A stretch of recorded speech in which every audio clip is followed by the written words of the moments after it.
Hello student, जय श्री कृष्णा। मैं प्रेम कछावा जीत classes की ऑनलाइन क्लासेज में आपका हार्दिक स्वागत करता हूं बच्चों।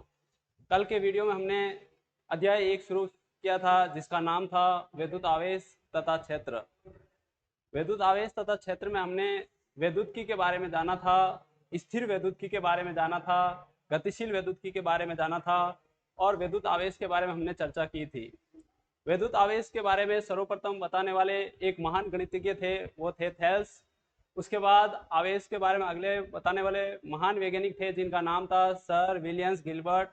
उसके बाद आए थे एक बेंजामिन फ्रैंकलिन। उन्होंने आवेश को दो भागों में विभाजित किया। उन्होंने आवेश को दो भागों में विभाजित करके बताया कि आवेश दो प्रकार के होते हैं, धनात्मक और ऋणात्मक। इसके बाद हमने आवेश की उत्पत्ति इलेक्ट्रॉनिक सिद्धांत के द्वारा समझे थे। आज के वीडियो में हम बच्चों आवेशन के बारे में चर्चा करेंगे। तो देखिए बच्चों,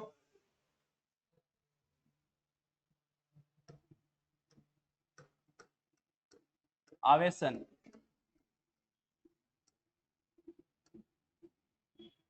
किसी वस्तु को आवेश देने की प्रक्रिया आवेशन कहलाती है। प्यारे दोस्तों, किसी वस्तु को हम तीन प्रकार से आवेशन दे सकते हैं। नंबर 1,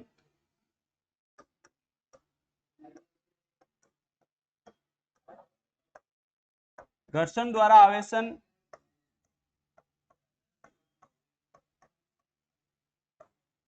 नंबर 2,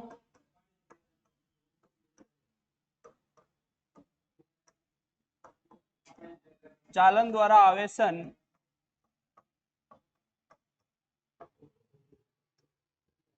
और नंबर 3, प्रेरण द्वारा आवेशन।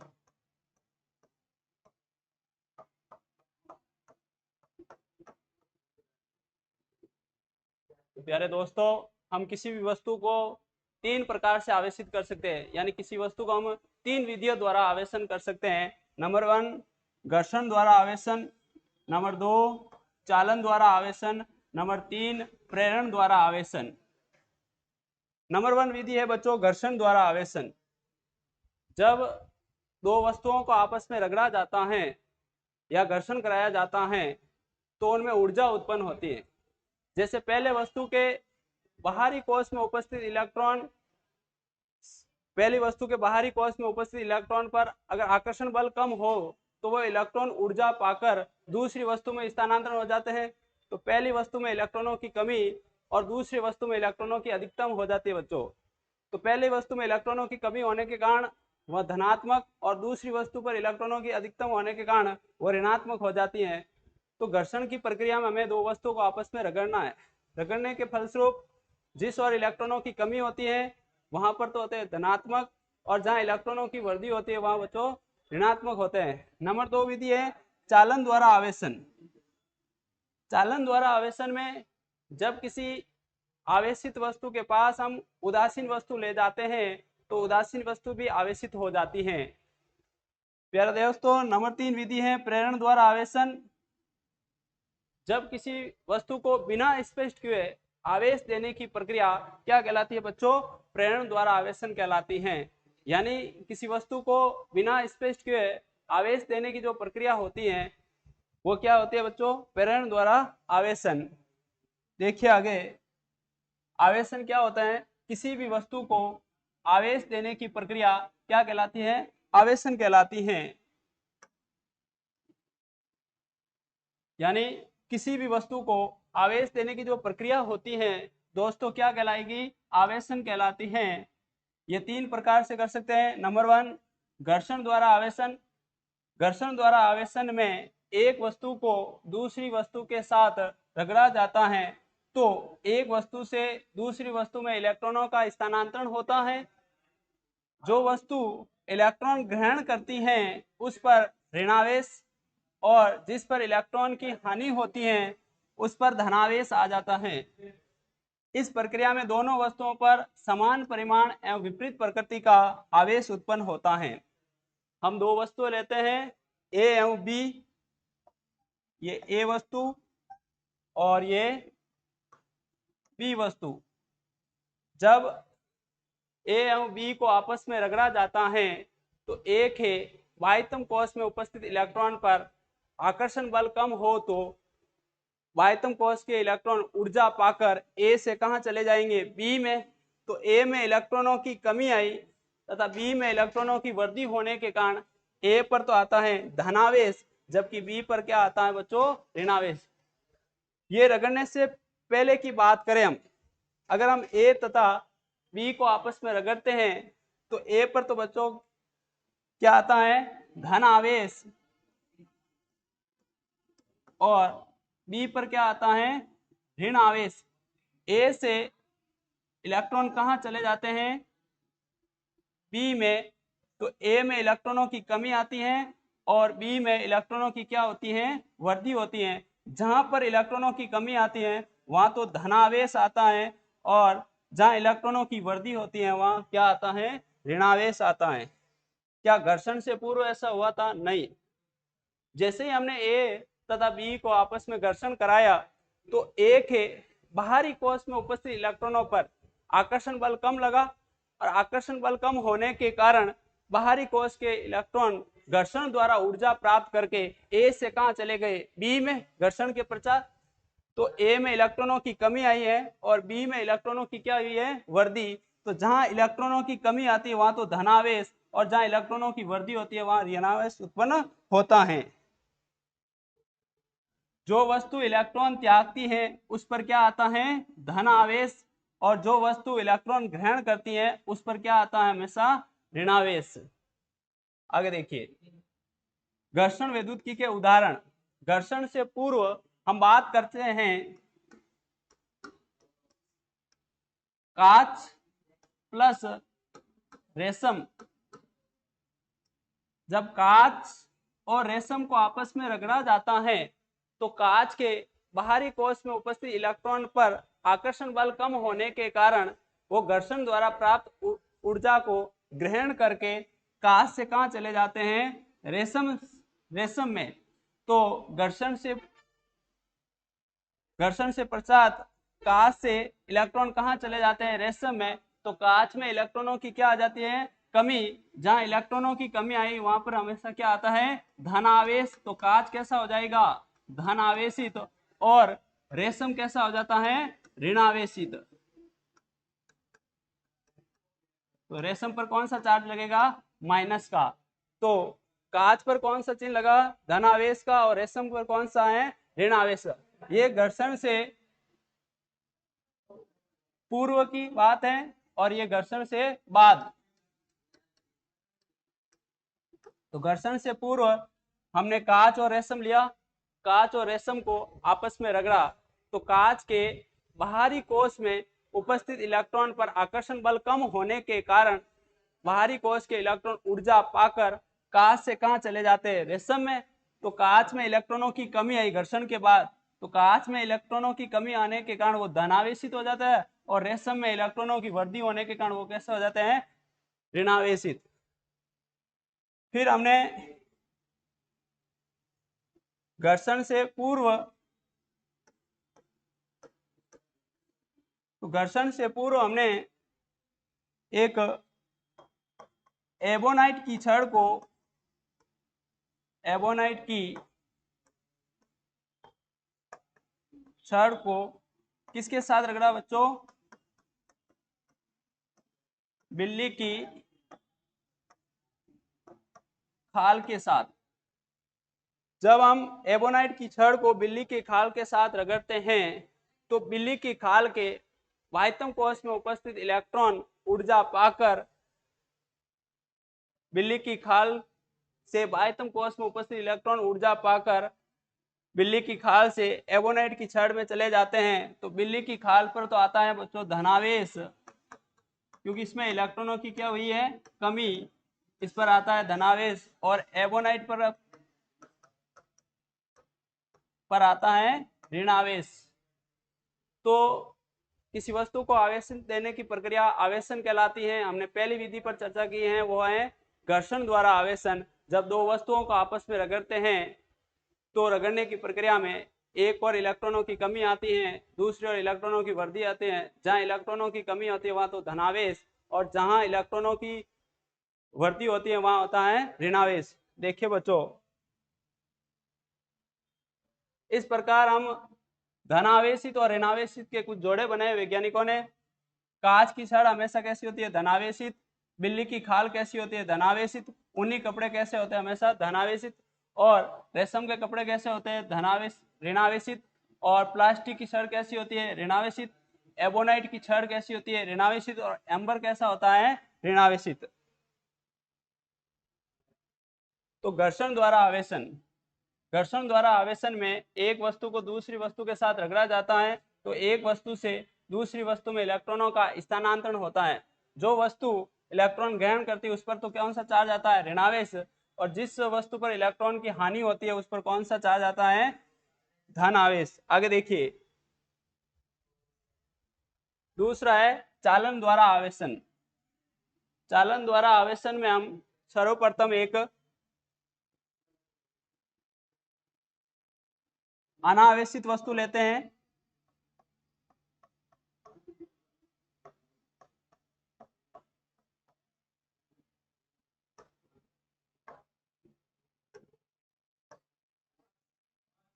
एक अनावेशित वस्तु और एक आवेशित वस्तु लेते हैं।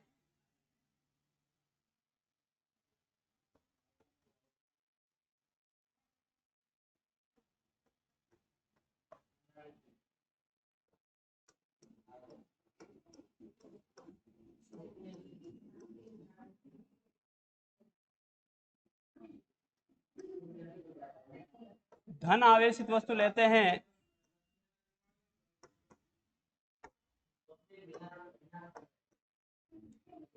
अब हम अनावेशित वस्तु और आवेशित वस्तु को आपस में संपर्क में लाते हैं।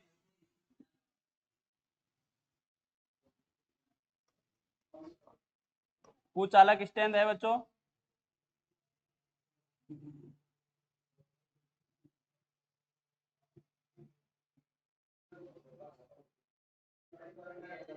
ये आवेशित वस्तु,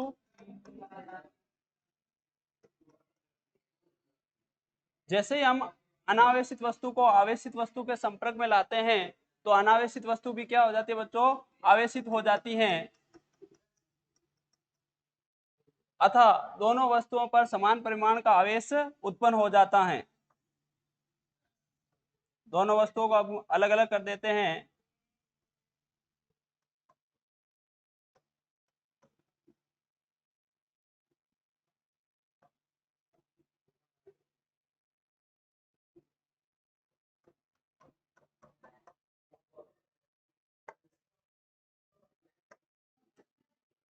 तो चालन द्वारा आवेशन में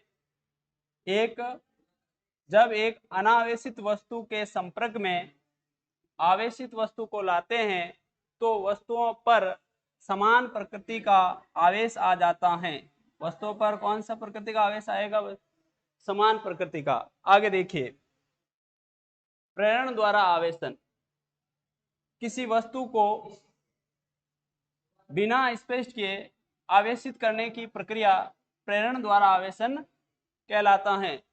यानी किसी वस्तु को हम बिना स्पष्ट किए हुए आवेश देने की प्रक्रिया क्या कहलाता है? प्रेरण द्वारा आवेशन। किसी आवेशित वस्तु को उदासीन वस्तु के समीप बिना स्पष्ट किए ले जाए तो उदासीन वस्तु के पास वाली सतह पर विपरीत प्रकृति का आवेश एवं दूर वाली सतह पर समान प्रकृति का आवेश उत्पन्न हो जाता है। इस घटना को स्थिर विद्युत प्रेरण कहा जाता है। जब हम एक उदासीन वस्तु के समीप, ये कोई उदासीन वस्तु है, कोई वस्तु उदासीन वस्तु कब कहलाएगी? जब इलेक्ट्रॉनों की संख्या और प्रोटॉनों की संख्या क्या होगी? बराबर। इलेक्ट्रॉन यानी माइनस, प्रोटॉन यानी प्लस। तो यह वस्तु कैसी कहलाएगी? उदासीन। जब उदासीन वस्तु के समीप कोई आवेशित वस्तु ले जाते हैं, यह आवेशित वस्तु हमने ले जो धनावेशित है। देखो क्या है, किसी आवेशित वस्तु को उदासीन वस्तु के समीप ले जाते हैं, ये कोई आवेशित वस्तु है।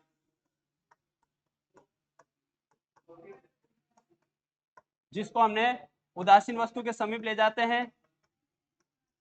परिभाषाओं को रटना नहीं है, हमें डायग्राम की सहायता से समझनी है। किसी आवेशित वस्तु को उदासीन वस्तु के समीप बिना स्पष्ट किए हुए ले जाया जाए तो उदासीन वस्तु के पास वाली सतह पर तो विपरीत प्रकृति का आवेश, ये प्लस अपनी ओर किसको आकर्षित करेगा, माइनस को, और प्लस को क्या देगा, धक्का। यानी विपरीत प्रकृति के आवेशों में क्या होता है, हमेशा आकर्षण, और समान प्रकृति के आवेशों में क्या होता है, प्रतिकर्षण। ये प्लस किसको चाहेगा, माइनस को। तो जैसे ही हम इसके पास आवेशित वस्तु ले जाते हैं तो उदासीन वस्तु के पास वाली सतह पर तो विपरीत प्रकृति का आवेश आ जाता है, पास वाली सतह पर तो कौन सा, विपरीत प्रकृति का आवेश, और दूर वाली सतह पर समान प्रकृति का आवेश उत्पन्न हो जाते हैं। इस घटना को हम क्या कहते हैं, स्थिर वैद्युत प्रेरण। ये कोई आवेशित वस्तु थी जिस पर प्लस था, तो पास वाली सतह पर तो विपरीत प्रकृति का आवेश और दूर वाली सतह पर समान प्रकृति का आवेश आ जाता है बच्चों।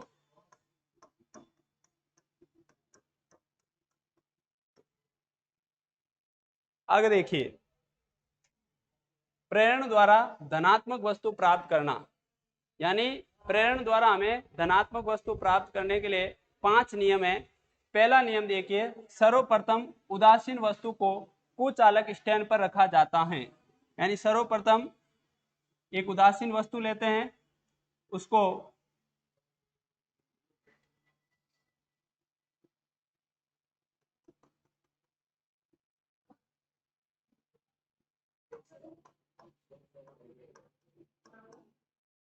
कुचालक स्टैंड पर रखते हैं। हमें डायग्राम की सहायता से ही इनको याद करना है कि प्रथम नियम यह है कि सर्वप्रथम उदासीन वस्तु को कुचालक स्टैंड पर रखना है। यह कोई उदासीन वस्तु थी जिसको हमने कुचालक स्टैंड पर रखा। कोई वस्तु उदासीन कब कहलाएगी, जब उसमें इलेक्ट्रॉन तथा प्रोटॉनों की संख्या बराबर होगी तो वस्तु क्या कहलाएगी बच्चों, उदासीन। अब जब एक ऋणात्मक वस्तु को उदासीन वस्तु के पास लाया जाता है जिससे धन आवेश आकर्षित एवं ऋण आवेश प्रतिकर्षित हो जाते हैं। यानी जैसे ही हम उदासीन वस्तु के समीप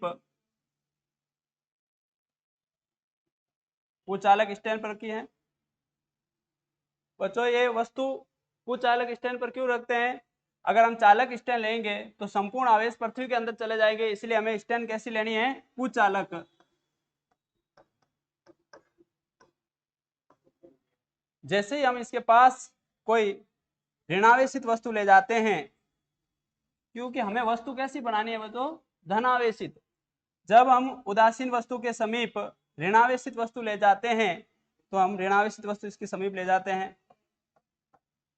तो प्रेरण की घटना द्वारा हम जानते हैं कि उदासीन वस्तु के पास वाली सतह पर तो विपरीत प्रकृति का आवेश आ जाता है और दूर वाली सतह पर समान प्रकृति का आवेश उत्पन्न हो जाता है। ये माइनस अपनी ओर किसको खींचेगा, प्लस को, कि माइनस और प्लस के बीच क्या होता है, आकर्षण, और माइनस माइनस के बीच क्या होगा, प्रतिकर्षण। ये दूसरा नियम। जब एक ऋणावेशित वस्तु को उदासीन वस्तु के पास लाया जाता है जिससे धन आवेश आकर्षित होते हैं, धन आवेश तो क्या होते हैं, आकर्षित हो गए, और ऋण आवेश प्रतिकर्षित हो गए, ऋण आवेश प्रतिकर्षण। यानी धनावेश तो पास वाली सतह पर और ऋणावेश दूर वाली सतह पर चले जाते हैं। आगे देखिए, तीसरा नियम, जब उदासीन वस्तु को भू संपर्कित किया जाता है जिससे ऋणावेश पृथ्वी में चले जाते हैं। अब हम उदासीन वस्तु थी जिसको हमने कुचालक स्टैंड पर रखा था,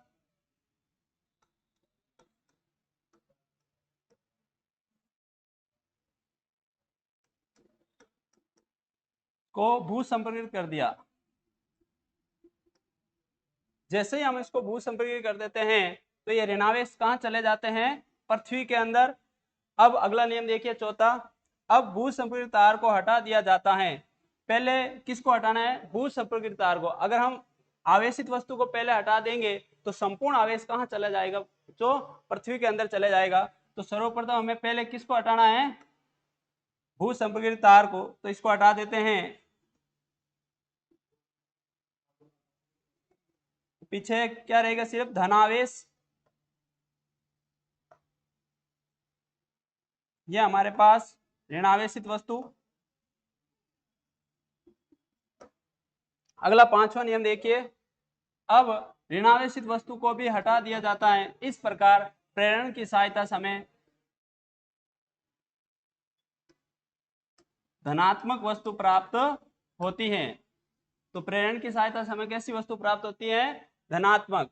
तो उसके बाद लास्ट स्टेप में हमने ऋणावेशित वस्तु को भी हटा देना है। तो जैसे ही हम ऋणावेशित वस्तु को हटाएंगे तो हमें कैसी वस्तु मिलेगी? धन आवेशित।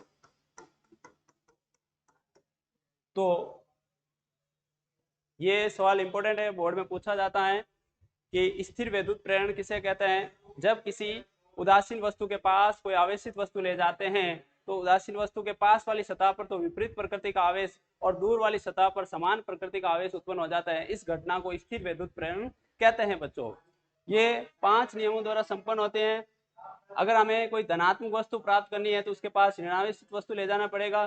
सर्वप्रथम हम उदासीन वस्तु को कुचालक स्टैंड पर रखते हैं, फिर हम उदासीन वस्तु के पास कोई आवेशित वस्तु ले जाते हैं तो पास वाली सतह पर तो विपरीत प्रकृति का आवेश और दूर वाली सतह पर समान प्रकृति का आवेश उत्पन्न हो जाता है। फिर उस उदासीन वस्तु को भू संपर्कित करते हैं तो ऋणावेशित होते हैं वो पृथ्वी के अंदर चले जाते हैं। फिर भू संपर्कित तार को हम हटा देते हैं और एंड में हमने जो वस्तु ली थी जैसे ऋणावेशित वस्तु ली इसी को भी हटा देते हैं तो हमें प्रेरण के द्वारा कैसी वस्तु प्राप्त होती है? धनात्मक वस्तु प्राप्त होती है। अगर आपको ये पूछ लिया जाए कि प्रेरण के द्वारा ऋणात्मक वस्तु प्राप्त कीजिए तब आप कैसी वस्तु ले जाओगे? पास में धन आवेशित वस्तु ले जाओगे। तो वही 5 नियमों की सहायता से आप लास्ट में आपको कैसी वस्तु प्राप्त हो जाएगी? ऋणावेशित वस्तु प्राप्त हो जाती है। आगे देखिए, प्रेरण द्वारा धनात्मक एवं ऋणात्मक दोनों वस्तु प्राप्त करना। तो सर्वप्रथम दो उदासीन वस्तु को कुचालक स्टैंड पर रखकर संपर्क में रखा जाता है। तो दो उदासीन वस्तु लेते हैं जो कुचालक स्टैंड पर रखी हुई हैं।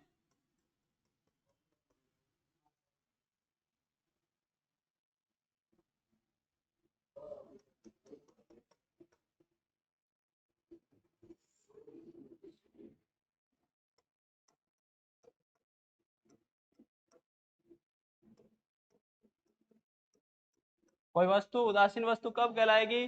जब इलेक्ट्रॉनों की संख्या और प्रोटॉनों की संख्या बराबर हो तो वस्तु कैसी कहलाएगी? उदासीन वस्तु कहलाएगी। तो सर्वप्रथम दो उदासीन वस्तु को हमने कुचालक स्टैंड पर रखकर संपर्क में रखा। जब उदासीन वस्तु के पास हम कोई आवेशित वस्तु ले जाते हैं जिससे दोनों वस्तुओं का आवेश अलग अलग हो जाता है, जैसे हम दो उदासीन वस्तुओं के पास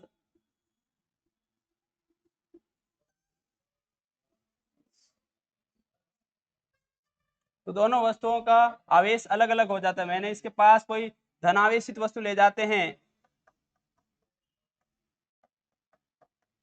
तो धन आवेश अपनी ओर किसको खींचेगा? माइनस को, क्योंकि दोनों वस्तुएं संपर्क में है तो संपूर्ण माइनस को अपनी ओर आकर्षित करेगा। तो यहाँ पर क्या आएगा? माइनस पास वाली सतह पर आता है माइनस प्रेरण की घटने द्वारा और दूर वाली सतह पर क्या आ जाएगा? धन आवेशित। फिर अगला तीसरा नियम में अब हम दोनों कुचालक स्टैंड को पकड़कर अलग अलग कर दिया जाता है तथा आवेशित वस्तु को हटा दिया जाता है। इस प्रकार प्रेरण की सहायता से वस्तु को आवेशित कर दिया जाता है। यानी प्रेरण की सहायता से हमें धनावेशित तथा ऋणावेशित वस्तु प्राप्त होती है। अब कुचालक स्टैंड को पकड़कर हमने अलग अलग कर दिया तो इस पर ऋणावेशित और इस पर कौन सा आवेश आ जाता है? धनावेशित। और हम आवेशित वस्तु को हटा देते हैं। उपरोक्त संपूर्ण प्रक्रिया में दोनों गोलों को बाहर से आवेश नहीं दिया जाता है अतः प्रेरण द्वारा दोनों गोलों को आवेशित किया जा सकता है। यानी हमें धनात्मक भी प्राप्त कर सकते हैं और ऋणात्मक भी प्राप्त कर सकते हैं। अगला देखिए बच्चों, चालकता के आधार पर पदार्थों का वर्गीकरण। चालकता के आधार पर पदार्थों को 3 भागों में विभाजित किया गया है: चालक, कुचालक एवं अर्धचालक। तो चालक किसे कहते हैं? वे पदार्थ जिसमें आवेशों का प्रवाह आसानी से हो चालक कहलाते हैं, जैसे चांदी, तांबा, लोहा, एल्युमिनियम आदि।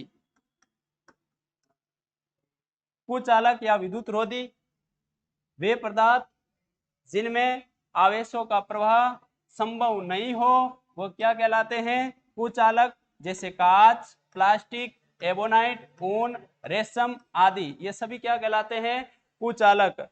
आगे देखिए अर्धचालक, वे पदार्थ जिनकी चालकता चालकों से तो कम तथा कुचालकों से अधिक हो वे क्या कहलाते हैं, अर्धचालक।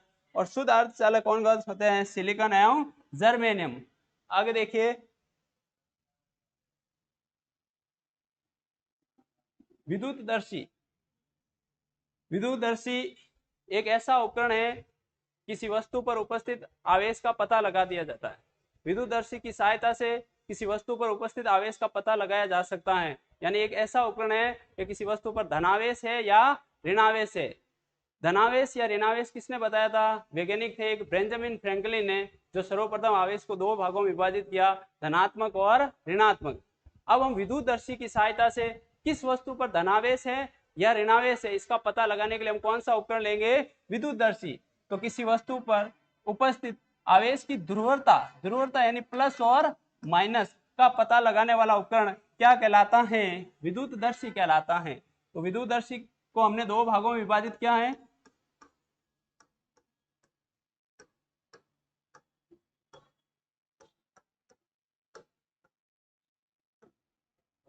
नंबर 1 सरल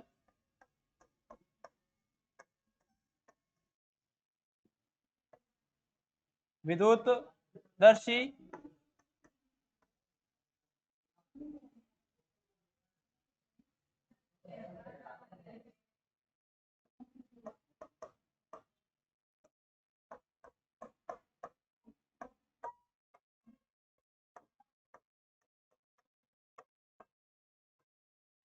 नंबर 2 स्वर्ण पत्र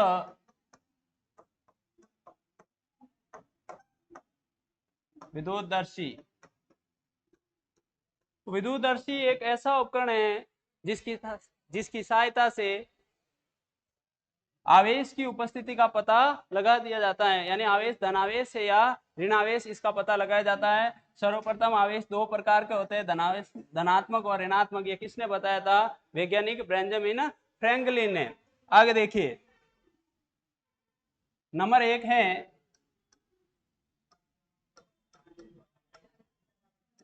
सरल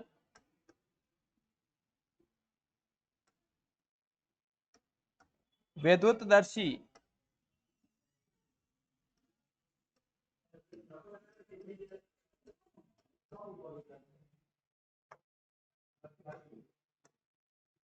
सरल विद्युतदर्शी की बनावट की बात करें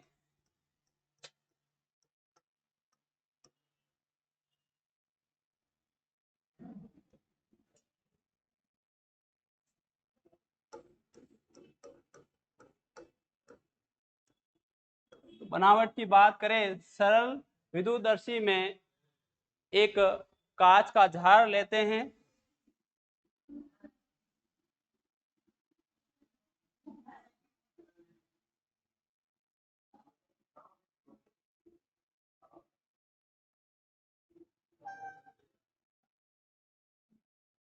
सरल विद्युतदर्शी में हमने सर्वप्रथम एक कांच का झार लिया जिसमें धात्विक छड़ को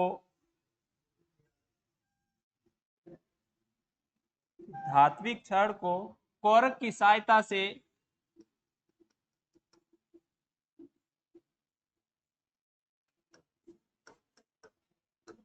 ऊर्ध्वाधर लटकाया। धात्विक छड़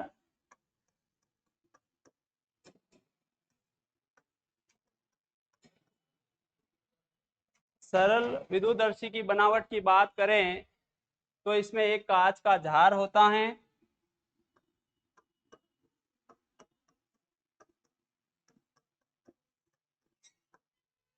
इस कांच के झार में धात्विक छड़ को कोरक की सहायता से ऊर्ध्वाधर लटकाया।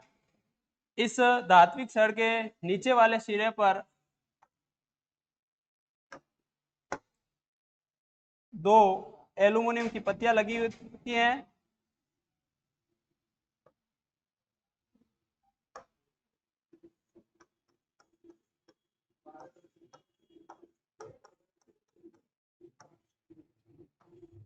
दो एल्यूमिनियम की पत्तियां लगी हुई होती हैं और ऊपर वाले सिरे पर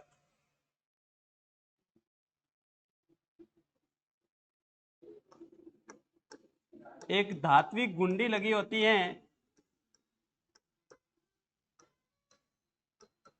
ये इसकी बनावट है कि सरल विद्युतदर्शी की बनावट में हमने सर्वप्रथम एक कांच का क्या लिया बच्चों, झार, जिसमें एक धात्विक छड़ को कोरक की सहायता से ऊर्ध्वाधर लटकाया और इसके निचले सिरे पर दो एल्यूमिनियम की पत्तियां और ऊपर के सिरे पर एक धात्विक गुंडी लगाई। अब हम कार्यविधि पर बात करें तो सर्वप्रथम हम धात्विक छड़ को धन आवेश देते हैं। तो हम जानते हैं धातु एक चालक होता है और चालक पर आवेश देते हैं तो उस पर समान रूप से वितरित हो जाते हैं। तो मैं इस छड़ पर धन आवेश देता हूं तो इस पर समान रूप से वितरित हो जाता है बच्चों।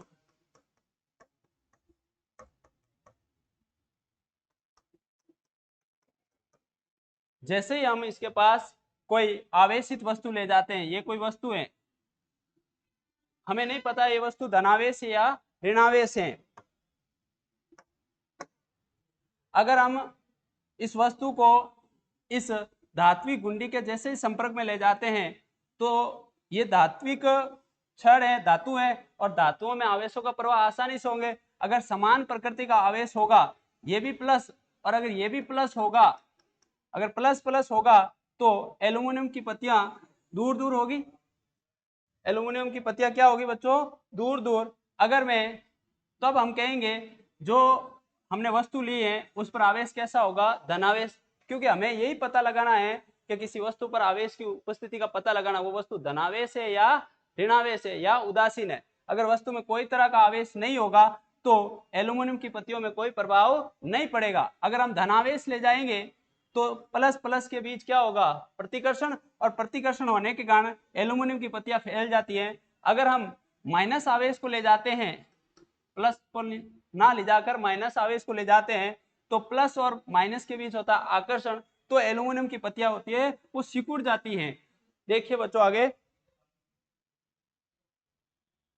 ये दो प्रकार के होते हैं सरल विद्युतदर्शी। इसमें इसकी बनावट की बात करें, इसमें कांच के जार में एक धात्विक छड़ ऊर्ध्वाधर लगी रहती है, छड़ के ऊपरी पर एक धात्विक गुंडी, जबकि निचले सिरे पर दो एल्यूमिनियम की पत्तियां लगी रहती हैं।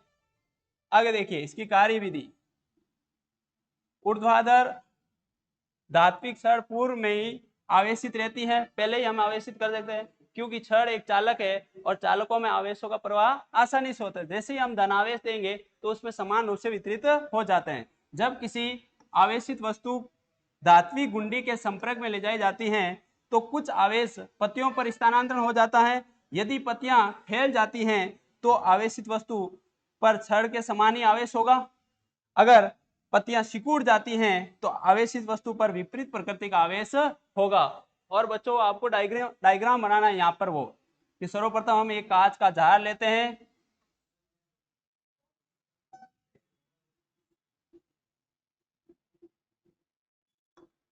जिसके अंदर एक धात्विक छड़ लगी होती है कोरक की सहायता से, नीचे के साइड दो एल्यूमिनियम की पत्तियां लगी हुई होती हैं और ऊपर एक धात्विक गुंडी लगी होती है।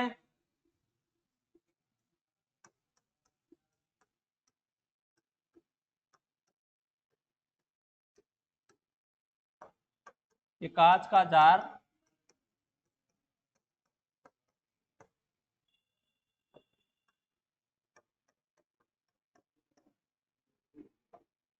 ये धात्विक छड़, ये एल्यूमिनियम की पत्तियां,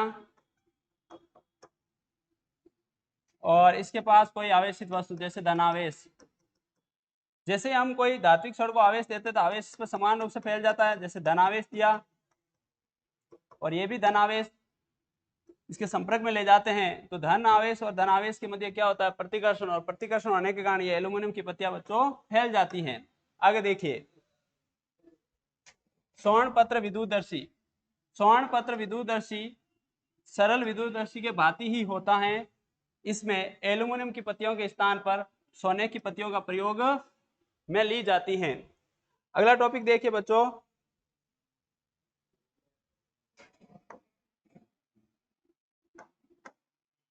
विद्युत आवेश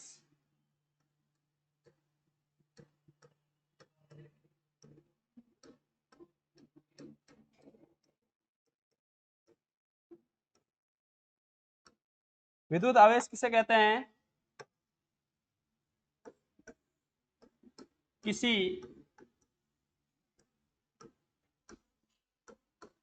पदार्थ का वह गुण जिसके कारण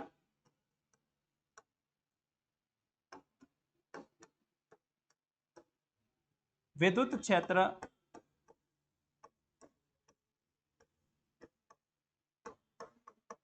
एवं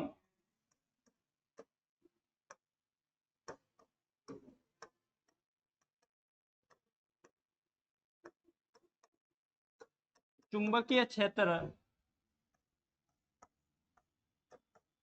उत्पन्न हो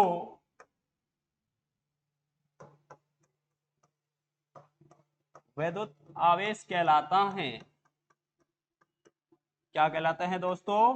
विद्युत आवेश।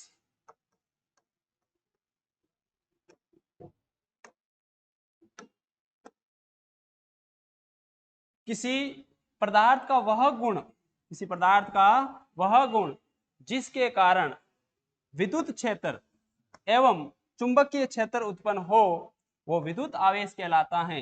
विद्युत आवेश की कोई फिक्स परिभाषा नहीं होती है, इनके गुण धर्मों के आधार पर हम इसकी परिभाषा लिख सकते हैं। आगे देखिए अगला पॉइंट इसी के अंदर, विद्युत आवेश को स्मॉल क्यू या कैपिटल क्यू से प्रदर्शित करते हैं।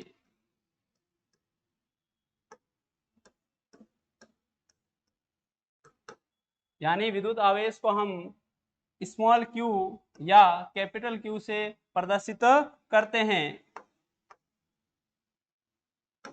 अगला पॉइंट देखिए, विद्युत धारा तथा समय के गुणनफल को विद्युत आवेश कहते हैं। और इसकी परिभाषा आ गई, एक आवेश कहते हैं। यार दोस्तों, आपने कक्षा 10वीं में एक परिभाषा पढ़ी होगी कि एकांक समय में आवेश प्रवाह की दर विद्युत धारा कहलाती है। तो सूत्र क्या होगा उसका?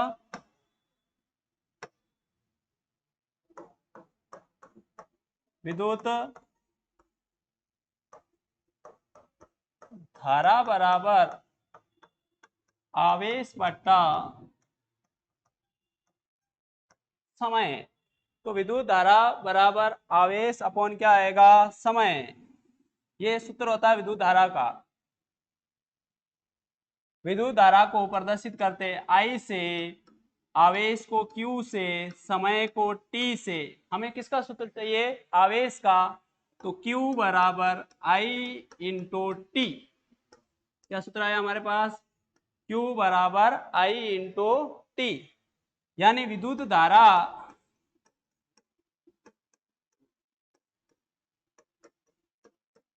इंटू समय के गुणनफल को हमने क्या नाम दिया है? विद्युत आवेश।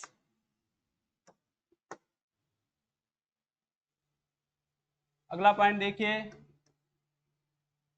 तो विद्युत आवेश का सूत्र हमारे पास आया है Q बराबर I इंटू टी। अगला पॉइंट, विद्युत आवेश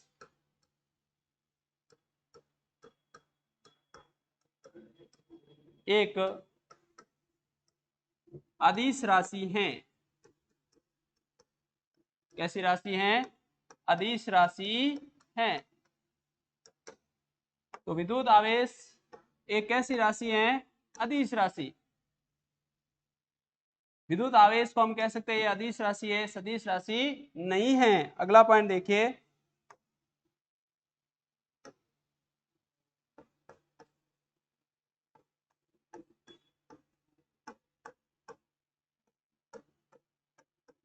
विद्युत आवेश का मात्रक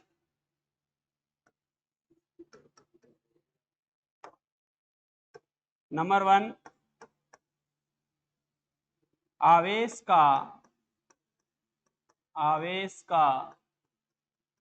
MKS प्रणाली में मात्रक, आवेश का कौन से प्रणाली में मात्रक चाहिए हमें? MKS प्रणाली। प्यारे बच्चों, आपने कक्षा 11th में 3 पद्धतियां पढ़ी थी, MKS, CGS और FPS। तो नंबर 1, आवेश का MKS प्रणाली में मात्रक, तो आवेश का सूत्र होता है Q बराबर I इंटू T। I का जो मात्रक होता है वो होता है एम्पियर, और जो समय का जो मात्रक होता है वो होता है सेकेंड। तो आवेश का जो मात्रक आएगा वो क्या आएगा? Ampere into second. तो आवेश का एमकेएस प्रणाली में जो मात्रक होगा वो क्या होगा? Ampere into second. आगे देखिए, नंबर 2,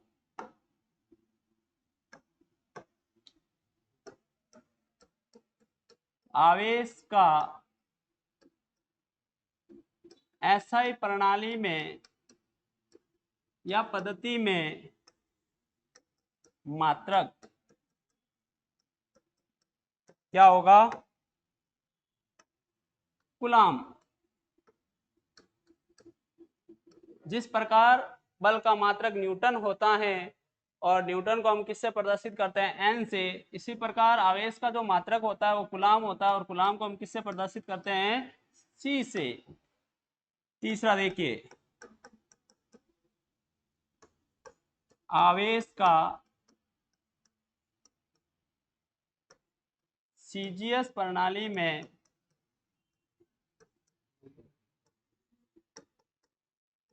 मात्रक, आवेश का सीजीएस प्रणाली में जो मात्रक है वो है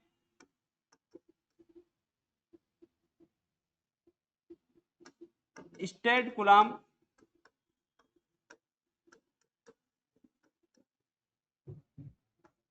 ESU। इसको हम क्या लिख सकते हैं? ESU। यानी आवेश का सीजीएस प्रणाली में जो मात्रक है वो क्या है? State coulomb. नंबर 4, आवेश का जो सीजीएस प्रणाली में जो मात्रक होगा वो होता है स्टेट कूलाम। नंबर 4, विद्युत चुंबकीय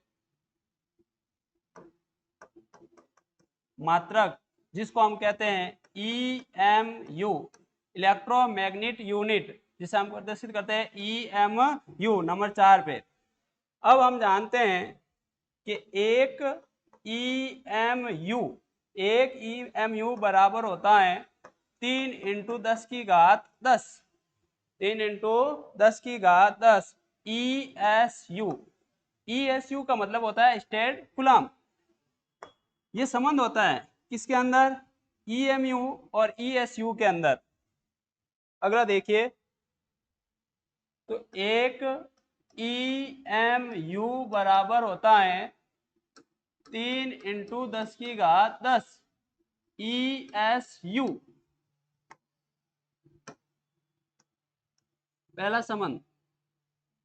दूसरा, एक कूलाम बराबर 3 इंटू 10 की घात 9 EMU होता है। ये कूलाम और स्टेट कूलाम में क्या आया है? संबंध।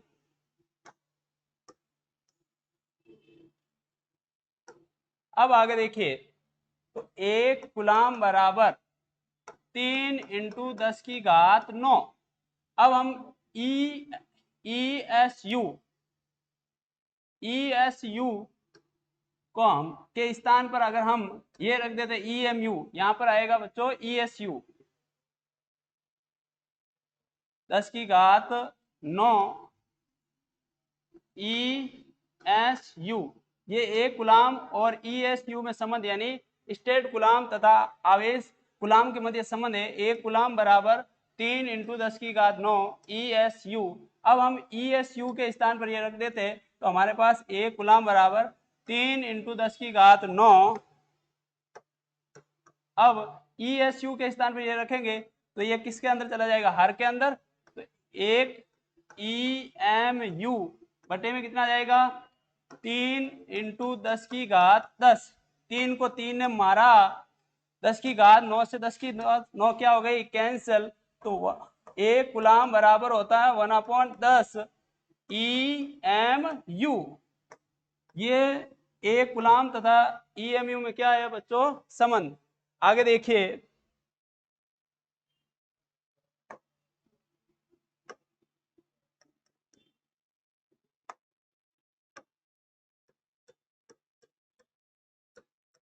विद्युत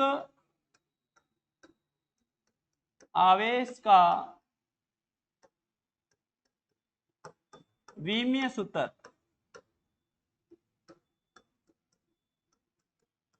प्यारे बच्चों, सर्वप्रथम हमें एक बड़े कोष्ठक बनाना है। विमाओं को हमेशा बड़े कोष्ठक के अंदर लिखा जाता है। आवेश का सूत्र होता है Q बराबर I × T। तो द्रव्यमान कितना है m0 L0। विद्युत धारा की विमा क्या होती है A, और समय की विमा क्या है A1 T1। तो विद्युत आवेश का जो विमीय सूत्र आएगा वो क्या आएगा m0 L0 A1 T1। तो जो आवेश की जो विमा होती है वो क्या होती है AT। आवेश की जो विमा होती है वो क्या होती है AT। आगे देखिए,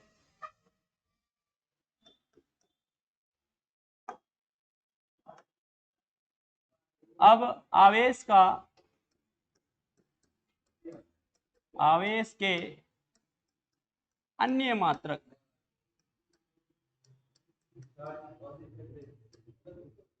आवेश के अन्य मात्रक। नंबर 1, आवेश का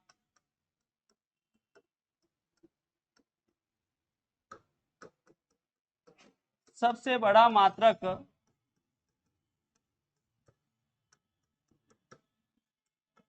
क्या होता है बच्चों, फेराडे।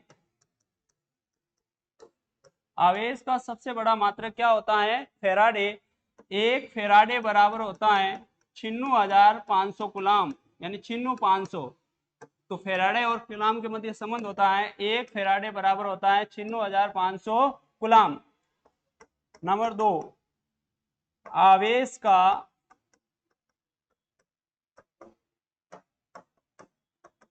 सबसे छोटा मात्रक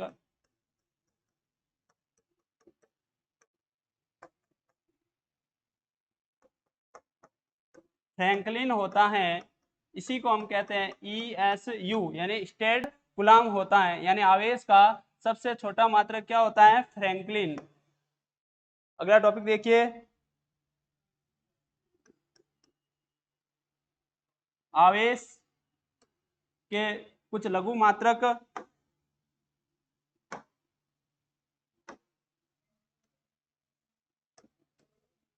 एक माइक्रो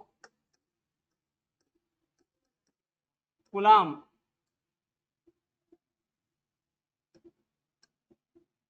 बराबर होता है 10⁻⁻6 कूलाम।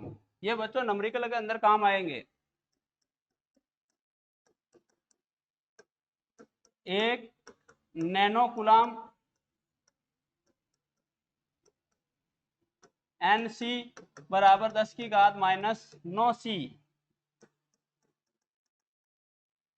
एक पीको कूलाम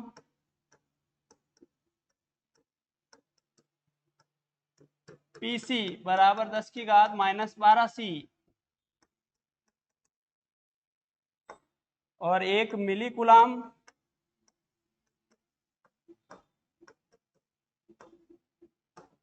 mc बराबर 10 की घात माइनस 3c। तो ये कुछ न्यूमेरिकल में काम आएंगे। आवेश के छोटे मात्रक हैं कि 1 माइक्रो कूलाम बराबर होता है 10 की घात माइनस 6 कूलाम, 1 नैनो कूलाम बराबर होता है 10 की घात माइनस 9 कूलाम, और 1 पिको कूलाम बराबर होता है 10 की घात माइनस 12 कूलाम, और 1 मिली कूलाम बराबर होता है 10 की घात माइनस 3 कूलाम। अगर आपको क्वेश्चन के अंदर जैसे आ गया 6 माइक्रो कूलाम, तो आपको माइक्रो को बदलना है, तो 6 इंटू 10 की घात माइनस 6 कूलाम लिखेंगे बच्चों। आगे देखिए,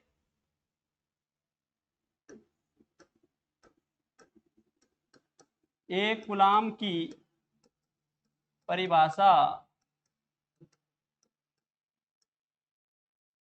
बहुत सिंपल परिभाषा है, सूत्र की सहायता से हम बना सकते हैं। हम जानते हैं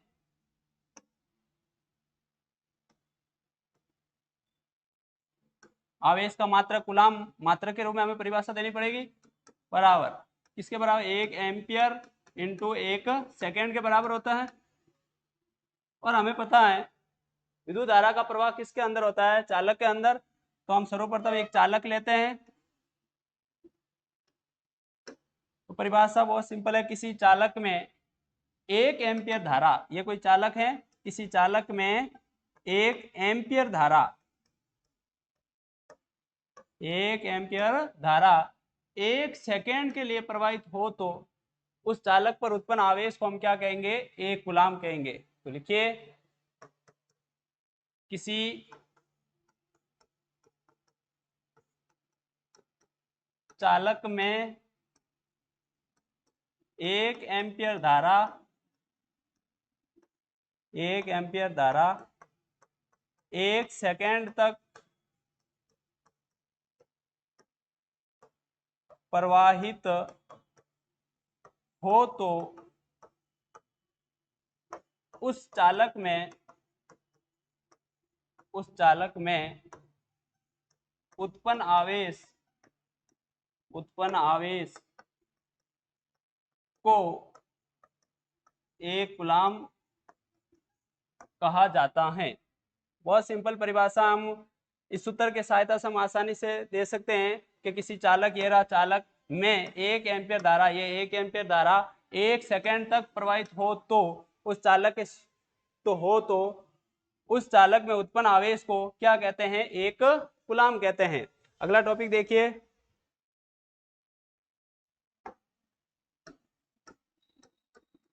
आवेश 2 प्रकार के होते हैं, धनात्मक आवेश और दूसरा होता है ऋणात्मक आवेश। इलेक्ट्रॉनों की कमी को क्या कहते हैं, धनात्मक आवेश, और इलेक्ट्रॉनों की वृद्धि को क्या कहते हैं, ऋणात्मक आवेश। कोई वस्तु इलेक्ट्रॉनों का त्याग करती है तो उस वस्तु पर कौन सा आवेश आता है, धन आवेश, और कोई वस्तु इलेक्ट्रॉन ग्रहण करती है तो उस पर कौन सा आवेश आता है, ऋण आवेश। जैसे सोडियम का जो परमाणु है अपने बाह्यतम कोश में से 1 इलेक्ट्रॉन त्यागेगा तो इस पर कौन सा आवेश आएगा, धन आवेश, क्योंकि 1 इलेक्ट्रॉन त्याग रहा है। क्योंकि हमें पता है इसके सामान्य इलेक्ट्रॉनिक विन्यास है 2,8,1। अपना बाह्यतम कोश का अष्टक पूर्ण करने के लिए 1 इलेक्ट्रॉन त्यागेगा, जैसे ही 1 इलेक्ट्रॉन त्यागेगा तो इस पर कौन सा चार्ज आएगा, धन आवेश। इसी प्रकार क्लोरीन परमाणु 1 इलेक्ट्रॉन ग्रहण करके इस पर कौन सा चार्ज आएगा, ऋणावेश। जो इलेक्ट्रॉनों को ग्रहण करता है उस पर कौन सा चार्ज आता है, ऋणावेश। क्लोरीन का सामान्य इलेक्ट्रॉनिक विन्यास 2,8,7। जैसे ये 1 इलेक्ट्रॉन ग्रहण करेगा तो इसका बाह्यतम कोश का अष्टक पूर्ण हो जाएगा और इस पर कैसा चार्ज लगेगा बच्चों, माइनस का। आज के लिए इतना ही। कल की क्लास में हम आवेशों के गुणधर्म के बारे में चर्चा करेंगे। प्यारे बच्चों, इस चैनल को सब्सक्राइब कीजिए, लाइक कीजिए और शेयर कीजिए। धन्यवाद।